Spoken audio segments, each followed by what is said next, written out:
आज की दुनिया में सबसे बड़ा भ्रम यह है कि जीवन मोटिवेशन से बदल जाता है। सच ये है कि जीवन मोटिवेशन से नहीं, डिसिप्लिन से बदलता है। मोटिवेशन हवा की तरह है, आया और चला गया, लेकिन डिसिप्लिन मिट्टी की तरह है, चुपचाप टिके रहकर फल देता है। ये कहानी किसी एक व्यक्ति की नहीं, बल्कि उस पूरी पीढ़ी की है जो स्क्रॉलिंग, ओवरथिंकिंग और बेचैनी के बीच फंसी हुई है।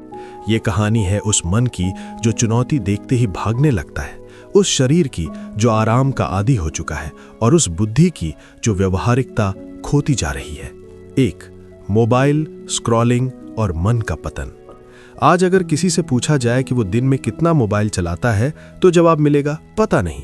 यही सबसे खतरनाक उत्तर है। जब आपको अपने समय का हिसाब नहीं, तो समझ लीजिए समय आपका हिसाब लिख रहा है।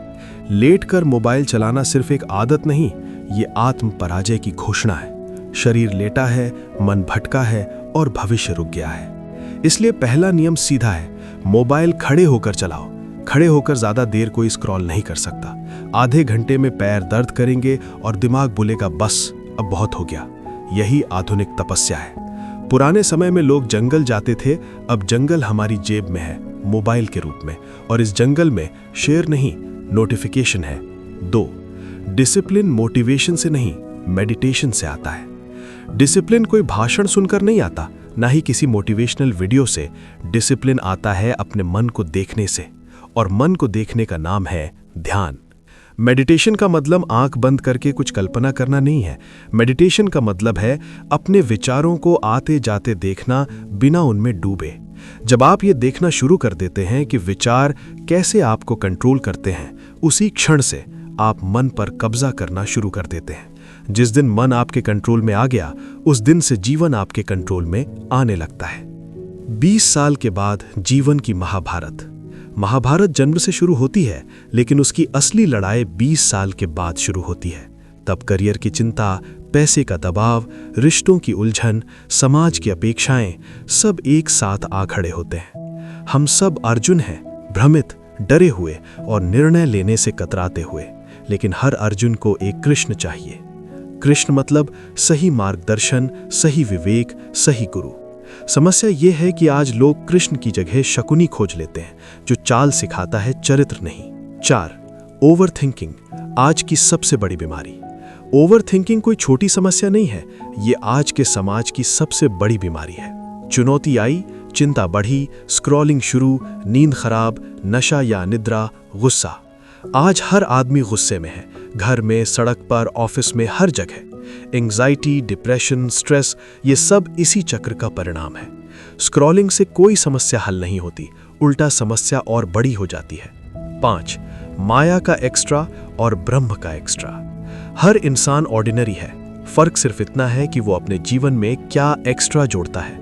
माया का एक्स्ट्रा, नशा, जुआ, अनियंत्रित सेक्स, दिखावटी एडवेंचर, इनका अंत अक्सर आईसीयू, अपराध या आत्मविनाश होता है।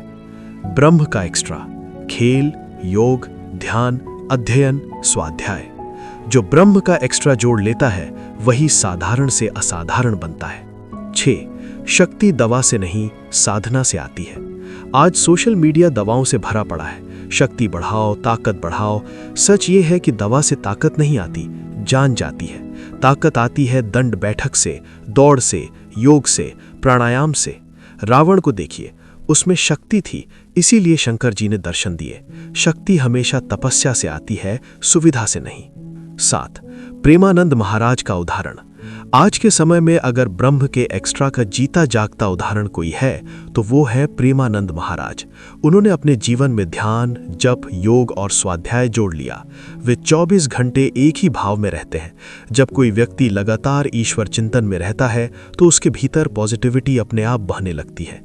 जो आदमी 24 घंटे राधा में लीन है, वो कृष्ण हो ही जाएगा। 8. 2026 बदलाव का साल। बहुत लोग डर फैला रहे हैं, प्रलय आएगी, युद्ध होगा। अगर कुछ होगा तो सबके लिए होगा। डरने से कुछ नहीं बदलता। अगर कुछ बदलता है तो वो है आपका दैनिक अनुशासन। 2026 का पहला काम, एक डायरी खरीदिए। सुबह उठते ही पूरे दिन का शेड्यूल लिखिए। ये छोटा सा कदम आपके जीवन की दिशा बदल सकता है। दूसरा काम, साहित्य पढ़ना शुरू करिए। गोदान से शुरू करिए। साहित्य मन को गहराई देता है और बुद्धि को व्यवहारिक बनाता है। 9. संबंध, इंटरेस्ट और व्यवहारिक बुद्धि। इस दुनिया में कोई भी बिना कारण किसी से जुड़ा नहीं रहता। संबंध का सूत्र है R=I, यानी रिलेशन = इंटरेस्ट। जिसका इंटरेस्ट आप समझ लेते हैं, उसके करीब आप अपने आप आ जाते हैं। महाभारत में सबसे बड़ी शक्ति शस्त्र नहीं, व्यवहारिक बुद्धि थी। जड़ बुद्धि इंसान को अनाथ बना देती है। 10. मध्यम वर्ग की सबसे बड़ी उलझन। पूंजीपति का कॉन्सेप्ट क्लियर होता है, मजदूर का कॉन्सेप्ट भी क्लियर होता है, लेकिन मध्यम वर्ग कंफ्यूज्ड होता है। न पूरा भोग, न पूरी साधना, न पूरा त्याग, न पूरा अनुशासन। जब तक जीवन का दर्शन स्पष्ट नहीं होगा, तब तक जीवन भी स्पष्ट नहीं होगा। 11. निष्कर्ष, आधुनिक तपस्या। आज तपस्या का मतलब जंगल जाना नहीं है। तपस्या का मतलब है समय पर सोना, समय पर उठना, शरीर को कष्ट देना यानी व्यायाम, मन को अनुशासन देना यानी ध्यान, बुद्धि को पोषण देना यानी पढ़ाई। हम सब ऑर्डिनरी हैं, लेकिन जो अपने जीवन में सही एक्स्ट्रा जोड़ लेता है, वही असाधारण बन जाता है।